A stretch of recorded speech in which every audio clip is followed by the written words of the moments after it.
नहीं, उसके आगे भी बढ़ेगा, ज्ञापन के आगे भी, अगर सरकार नहीं मानती है तो जैसा कि प्रदेश में चल रहा है, प्रदेश व्यापी आंदोलन की रूपरेखा तैयार है, उसके अनुसार आगे आंदोलन प्रारंभ किया जाए। भारत माता की जय। नमस्कार, आप देख रहे हैं सामना एक्सप्रेस में, हूँ आपके साथ पंकज मेनारिया।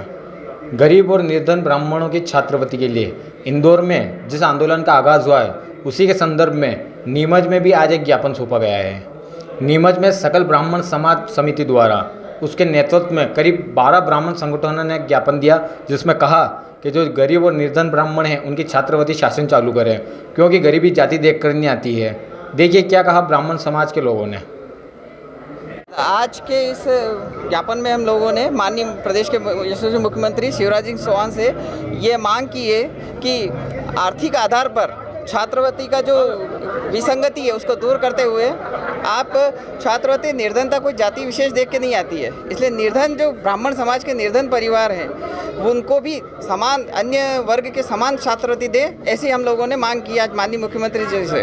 यहाँ लगभग आज 12 संगठनों ने मिलकर ये ज्ञापन दिया है। एक प्रदेशव्यापी अभियान है, इंदौर से इसकी शुरुआत हो चुकी है, उसी क्रम में ये एक आज यहाँ ज्ञापन के माध्यम से और आगे भी एक अभियान मूर्त रूप से बड़े रूप में चले।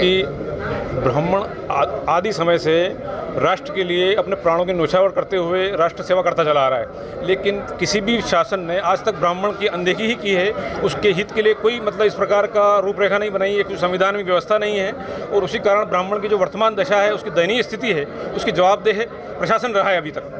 भारत सरकार में जितनी भी सरकारें बनी है, किसी भी शासन ने, किसी भी पार्टी ने ब्राह्मण के लिए कोई नियम, कायदे, कानून, संविधान में कोई व्यवस्था नहीं की है। इसलिए ब्राह्मण की आज दुर्दशा है। ब्राह्मण हमेशा कुछ देता ही आया है समाज को, देश को, लेकिन आज तक कभी कुछ मांगा नहीं है। आज ब्राह्मण की स्थिति ये हो गई है कि उसको परिवार चलाना बहुत दुभर हो गया है, पढ़ाई कराना, दूसरी समस्याओं को समाधान करना तो दूर है। इसलिए बड़ी मुश्किल से ब्राह्मण वर्ग चूँकि अपने बच्चों की स्थिति देखते हुए पूरे प्रदेशव्यापी ये आंदोलन 15 मई से शुरू हुआ है।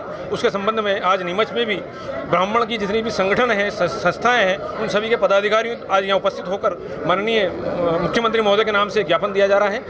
आज ये तो हमारा सिर्फ आज आग्रह है, अगर हमारा ज्ञापन या हमारी मांगें पूरी नहीं होती तो इसके बाद एक आंदोलन चलेगा। ये देश विश्वव्यापी आंदोलन, अभी जो प्रदेशव्यापी आंदोलन चलेगा, ये धीरे धीरे पूरे भारत में भी आंदोलन फैल सकता है। और इसमें आज नीमच जिले की सभी ब्राह्मण समाज की जितनी भी सामाजिक संस्थाएं हैं, उन सब ने इसमें बढ़ चढ़कर हिस्सा लिया है।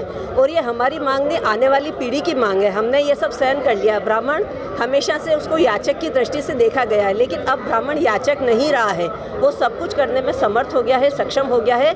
और आने वाली पीढ़ी की ये मांग है। हमने सहन कर लिया, लेकिन आने वाली पीढ़ी हमारी सहन नहीं करेगी, इसलिए उनको छात्रवृत्ति, उसके साथ साथ हम इसके बाद आरक्षण की भी मांग की जाएगी, क्योंकि ब्राह्मण हर स्थिति में पिछड़ रहा है, इसलिए हम ये मांग कर रहे हैं।